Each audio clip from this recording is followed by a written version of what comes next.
double clutch. I should have done that.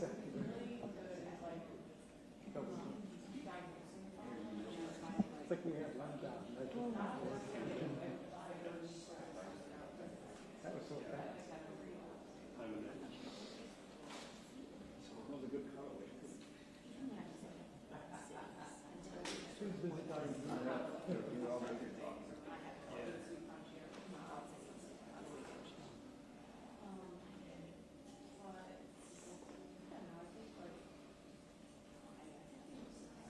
Hey, Greg.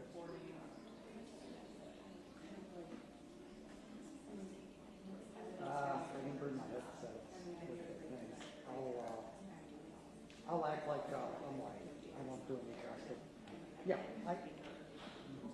Yeah, yeah. No, Keith told me about it. Thank you for the heads up.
I was trying. Oh, you did? I was trying to park questions at her. And I couldn't see that. Really annoying. Did you get one out and then she didn't answer? No, I kept trying like I kept studying. All right, I'm the new guy, I get it. Excuse me. Maybe I'm correct.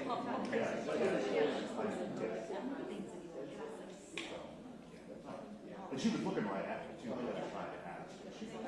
And then afterward, I went to the police chief. It was very beautiful. Hey, can I have to go, I'm sorry. And now I know why. This one. Right. Yeah, I don't know. Yes, sir, you can save it. Probably.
morning, everyone. Thank you for being here today. My name is Katrina Thompson, and I am the mayor of the Village of Broadview.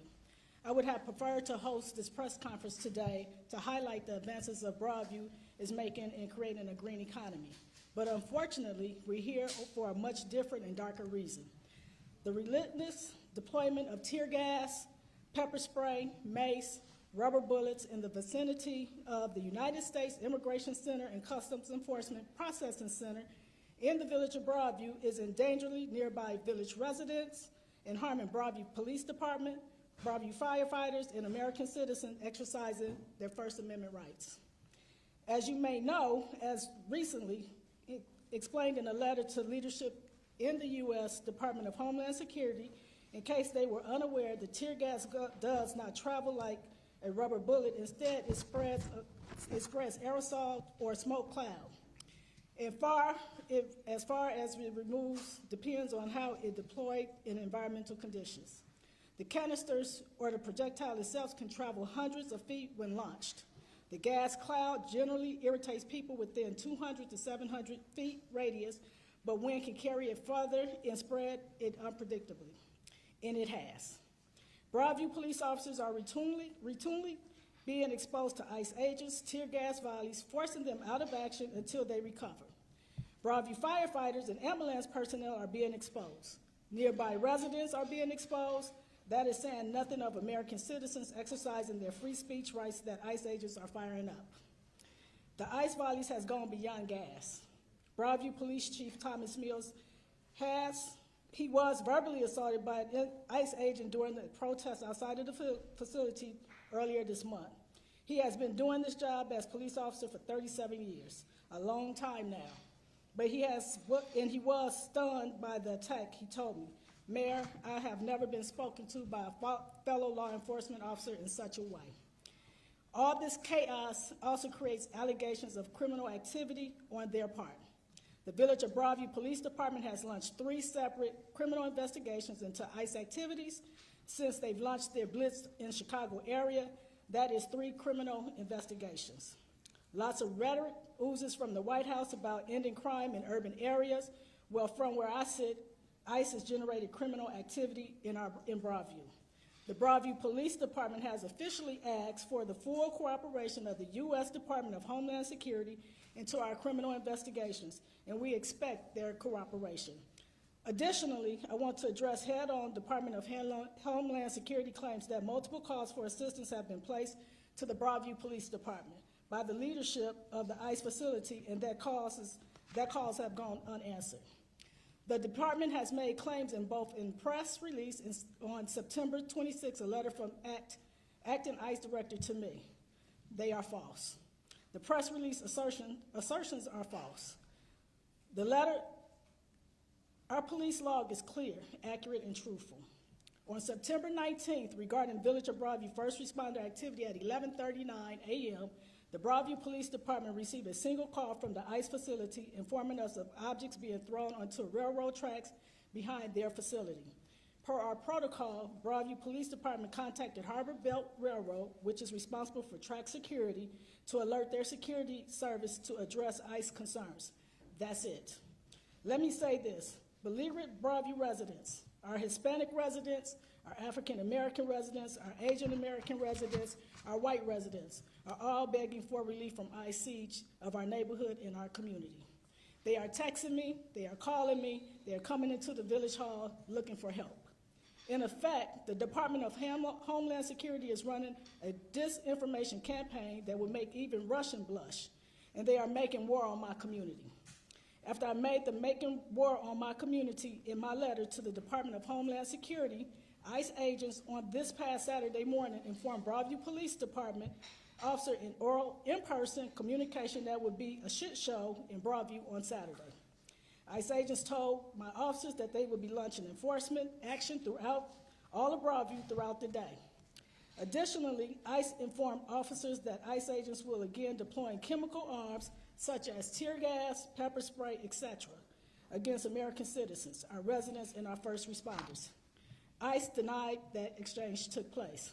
But I trust the professionalism and the honesty of Broadview Police Department.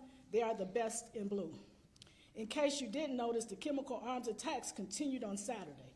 If you watched or read the news from all over the weekend, the facts spoke for themselves. Now it all has to stop. ICE has to stop issuing falsehoods in their official communications, and instead they need to communicate truthfully with and about the village of Broadview and our first responders. ICE has to dismantle the fence. ICE has to stop putting our residents, our police officers, our firefighters, and American citizens in harm's way. ICE has to stop unprovoked chemical arms attacks on peaceful protesters and on journalists. This behavior is not normal. This is not Putin's Russia. This is the United States of America. We invented representative democracy, not military dictatorship. And because we are a democracy, I want to urge the protesters to continue to exercise your constitutional protected rights of free speech. But I want you to do it peacefully. I want you to raise your voices and not your fists. My guiding light, the Reverend Dr. Martin Luther King, Jr., who was no stranger to protest, and said, we must forever conduct our struggle on a high plane of dignity and discipline. We must not allow our creative protest to degenerate into physical violence. I urge protesters to follow the Reverend Dr. King's counsel. Now I have to say, it has not always been a perfect democracy. As Dr. King knew and fought to improve, this country tolerated the harmless inhumanity of slavery and Jim Crow laws way too long. And Dr. King paid the ultimate price in the quest for a more democratic United States. Nevertheless, we have made enormous progress. My presence here today as the first African-American female mayor of Broadview is a testimony to that progress. Nevertheless, racism does remain a feature of American life. That is true. Still, we have been making real progress. Now we're backsliding as a nation. As mayor, my governing approach to deploy love and kindness to achieve Broadview's objectives, following Dr. King's advice that nonviolence is absolute commitment to the way of love and that the only force capable to transforming an enemy into a friend. DHS and ICE leadership, their agents and their boss at 1600 Pennsylvania Avenue should try it. They should heed Dr. King's advice. It can't hurt, it might help. That's what makes Broadview strong. Now I ask Chief Mills to speak. Thank you, Mayor.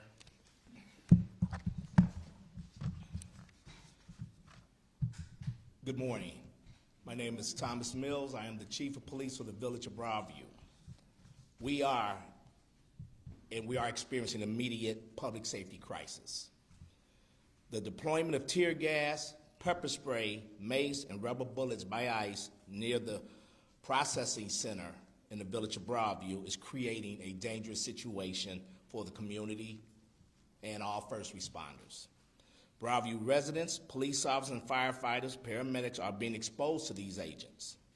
Our own Broadview police are routinely being exposed to ICE tear gas, forcing them out for an amount of time so they can decontaminate, get their breath, clear their eyes, which takes them out of service.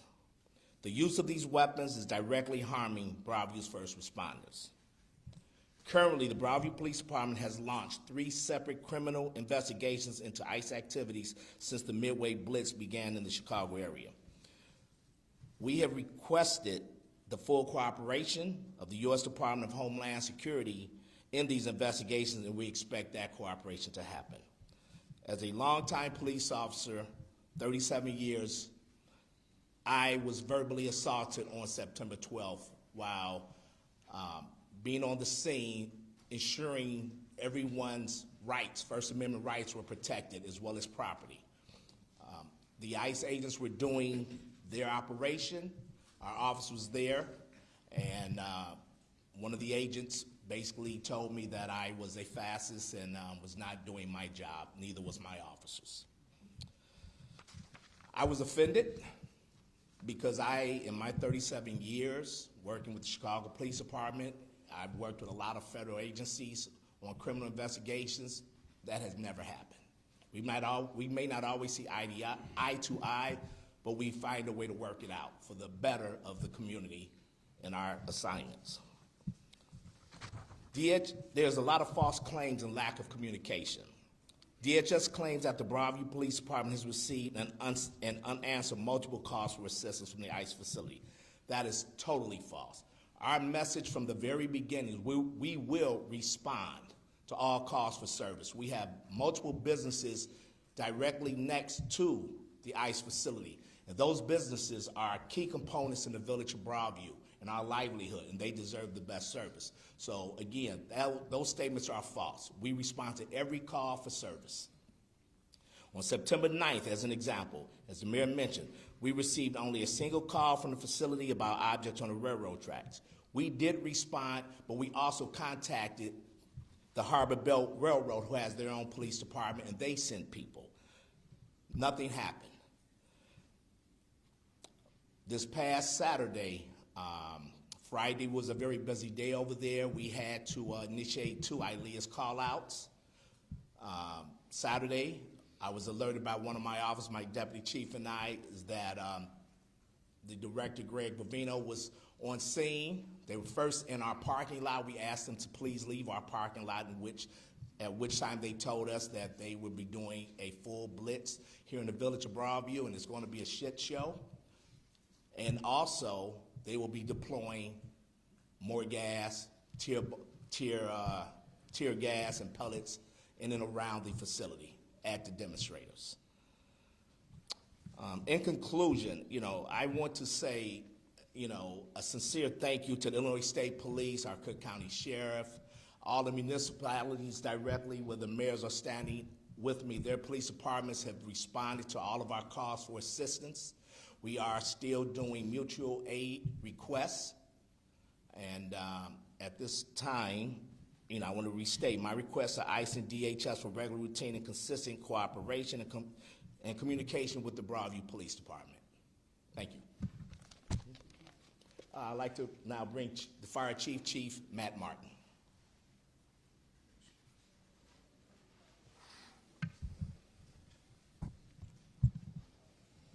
Good morning, everyone. My name is Matt Martin. I'm acting Fire Chief for the Broadview Fire Department. I want to address the illegally constructed fence. The U.S. Immigration and Customs Enforcement ICE facility in Broadview illegally built a fence on a public street, Beach Street, in the early hours of September 23rd. This construction was done without a permit, and it's on a street under the jurisdiction of the village of Broadview. The federal government is not above our local laws. This fence is currently blocking access for the Broadview Fire Department to businesses on that road.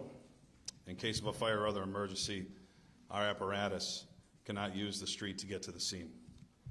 Each day this fence remains, the risk of tragedy increases. That is the law of probability, and it applies to everyone, including the federal government. Broadview Fire Department immediately reached out in formal communication to the U.S. Department of Homeland Security on September 23rd, demanding the fence be removed.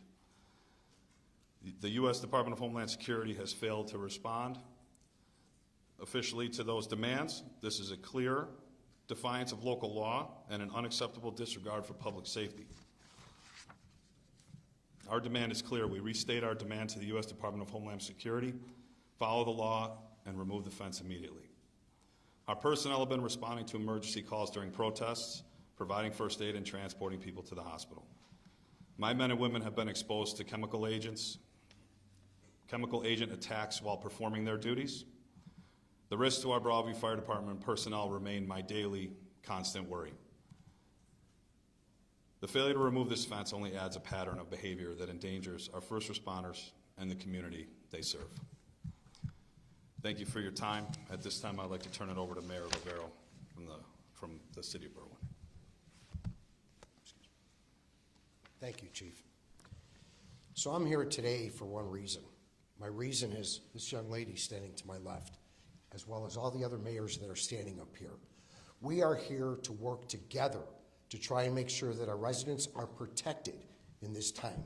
Because right now, we've heard about ethnicities, we heard about slavery, we've heard about all different things, but this is a human rights issue.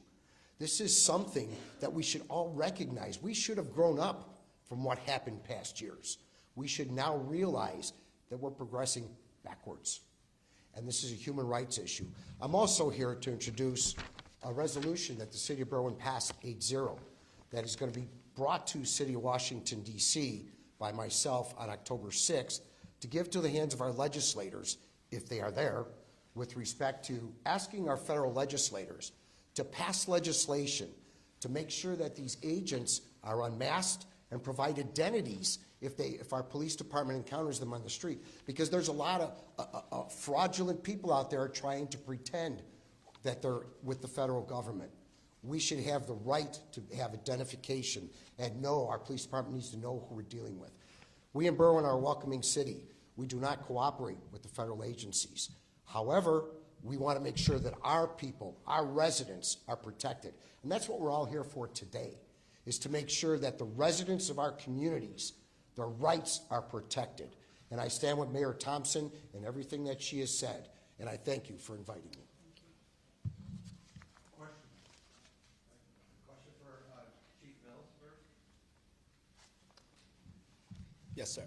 So, obviously, your agency is aware of transparency. You have body cameras, you have badge numbers.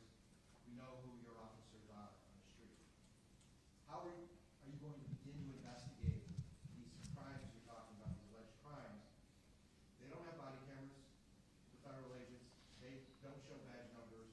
How are you going to say that's the person who shot the projectile at the reporter? This is the person that ran down this person on the street. How do you begin that? Well, not to elaborate too much into the investigation piece, I have sent out via certified mail and email a letter requesting cooperation to Director Hott. He did respond back, ensuring we would receive cooperation. That was as of yesterday. There has been some video provided of the first pedestrian being struck. We're still trying to look at that video. As a local law enforcement official, I have to have faith that our federal law enforcement partners will cooperate with us in this investigation. We will do our best. We will leave no stone unturned. We will continue to visit that facility requesting to speak to people, and we will document this. Again, the CBS News reporter, again, who was vehicle was struck, same thing. You know, I know who's working every day in my police department. Like you said, I have body-worn camera, all of my officers. They should have a log of who's working in there. So we just gotta hope, and I'm hoping that they'll be truthful and transparent in providing the information. What was your reaction when you found out that our reporter from CBS was struck? Well, with all of the use of them deploying gas and pellets, I wasn't surprised.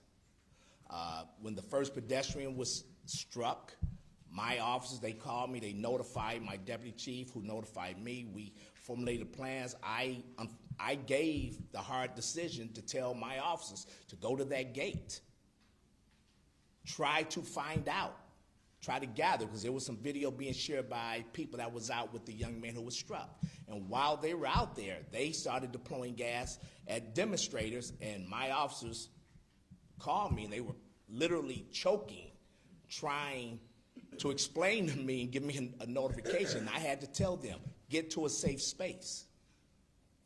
So again, I'm not totally shocked, but I'm very disappointed, especially when they saw our officers, the people they have staged on the roof.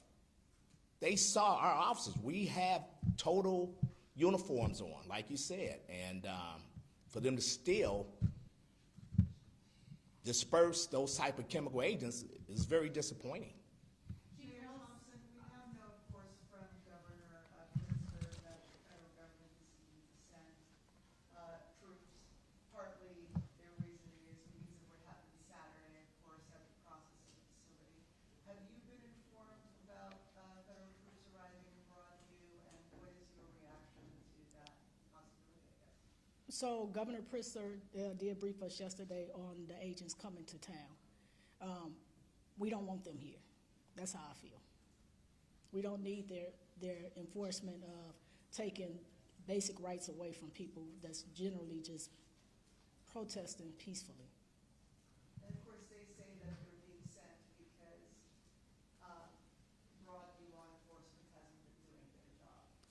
Our police officers are doing their job. You just heard Chief Mills demonstrate that. We're a small department of 25, so that's why we're relying on our surrounding municipalities to come assist, the Illinois State Police, Cook County Sheriff Department, because we are a very small community with very limited resources. Mayor Thompson, a lot of the protesters who are out there are asking for the facility to be shut down altogether. Do you have the authority to do that? It's federal government. You do not have the authority to block. It's federal government. Mayor Thompson, Yes, sir, in the green. you've been, this is the question I was trying to ask you yesterday. You're the mayor of a small suburb on the outskirts of Chicago, suddenly now in the national spotlight. This has got to be surreal for you and the people who work around you and with you. Talk about kind of what the last month has been like for you as a mayor. So the last one for me is very simple for me. First of all, I'm not a career politician. And number two, I always practice love and kindness. So when we operate in that realm, we give people hope and faith that this too shall pass. And we cannot forget the discrimination that took place during the civil rights era. We are seeing this all over again, history repeating itself. But we break through with love and kindness. And a follow-up, a very quick follow-up, are you concerned that this announcement, this effort today will make you more of a target by the Trump administration? I have no idea what that looks like today. Have you announced legal action, any kind of injunction, going to court for this? We are exploring our opportunities, and we'll make an announcement within the next 24, 48 hours. Chief, regarding your investigations earlier, you said that you were disappointed with how you acted. Your previous experiences and then previous comments made over there where he was describing where it's like, misinformation on par with Putin's Russia, et cetera. Plan A is you hope they cooperate. What's plan B if they don't cooperate? If we're going to put more misinformation out. That's kind of an extension to the fence here as well. You ask them politely to remove the fence and they ignore you. What's your next step? Our next step would be to consult with our legal team. Can you take the fence down yourself? Public works or something? It's fire hazards. Your words. Chief?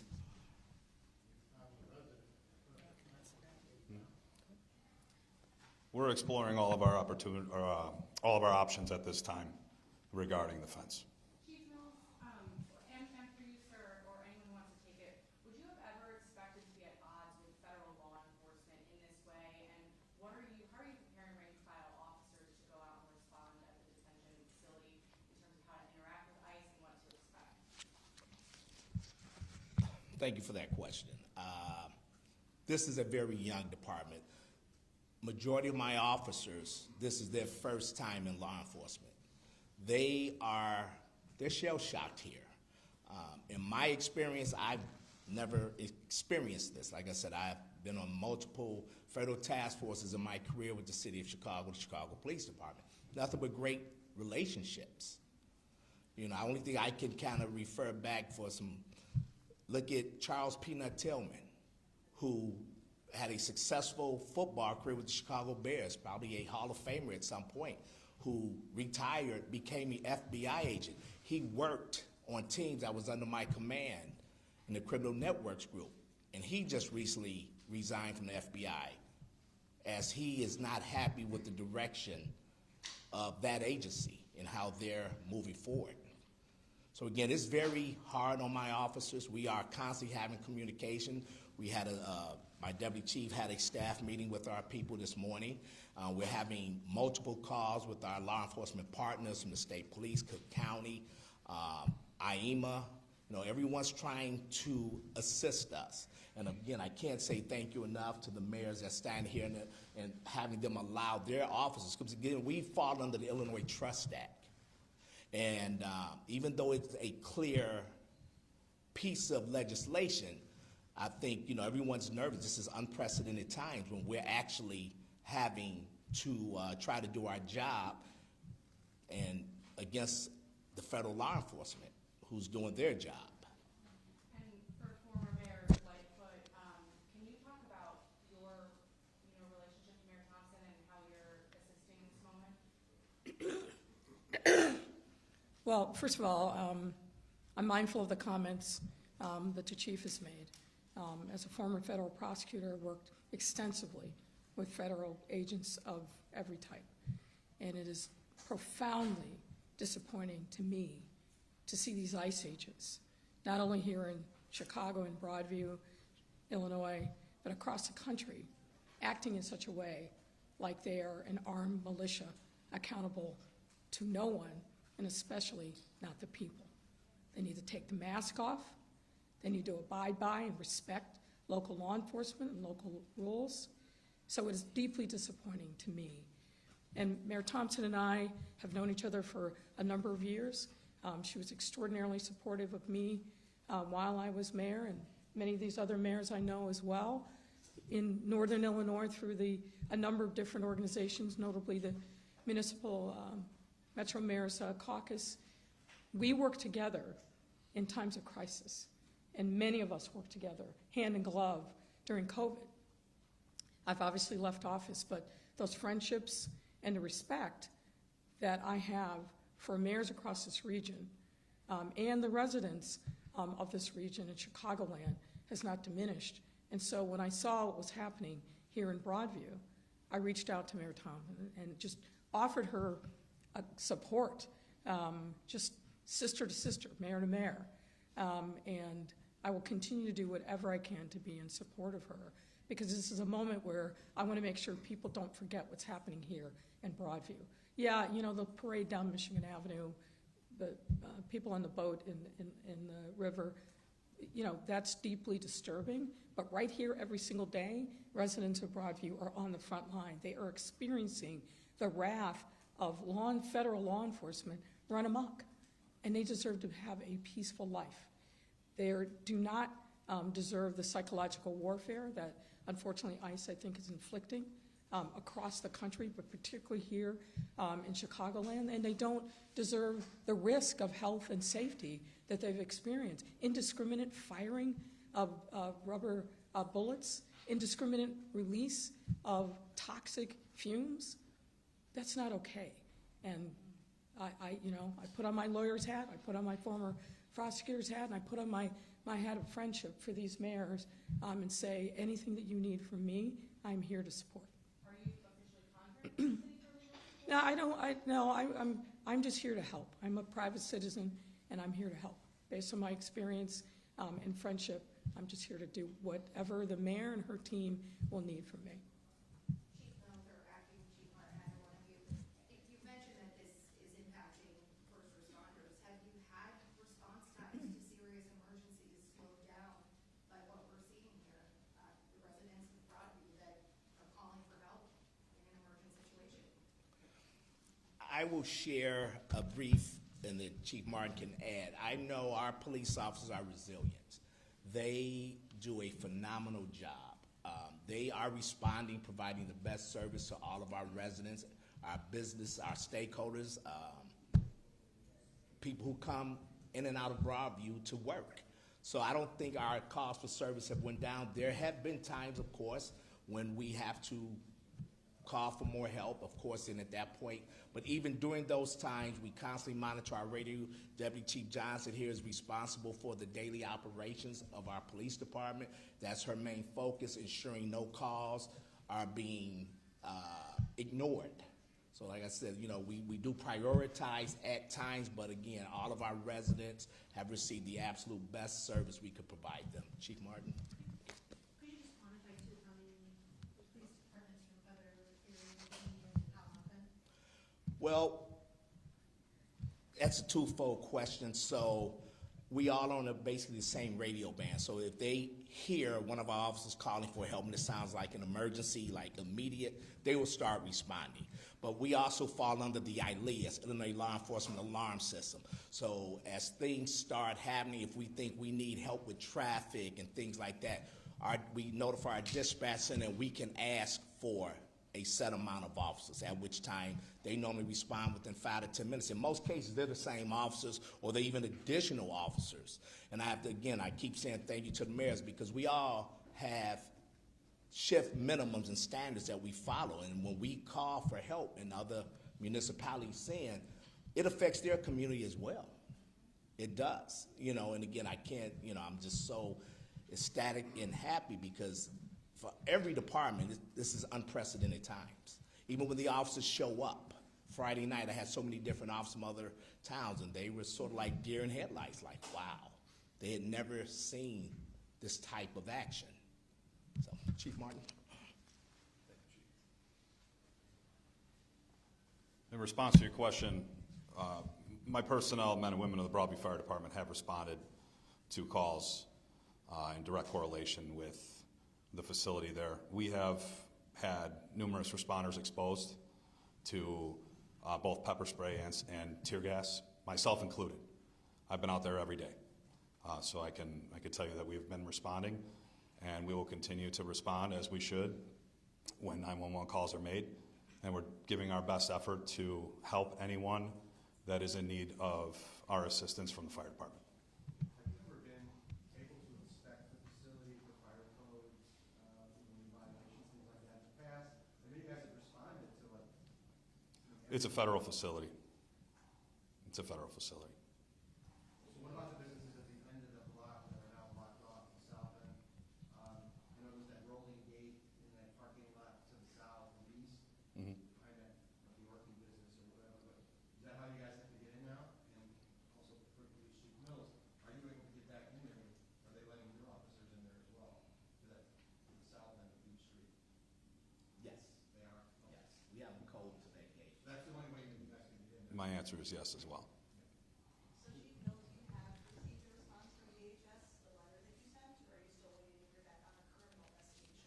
No, I emailed yesterday a formal letter and as well sent certified mail, and I did put that in the letter to Director Hott, and he did respond back that he would cooperate, and he also added that he would like our cooperation on some other matters, and it was a little disturbing because we didn't even know about these matters.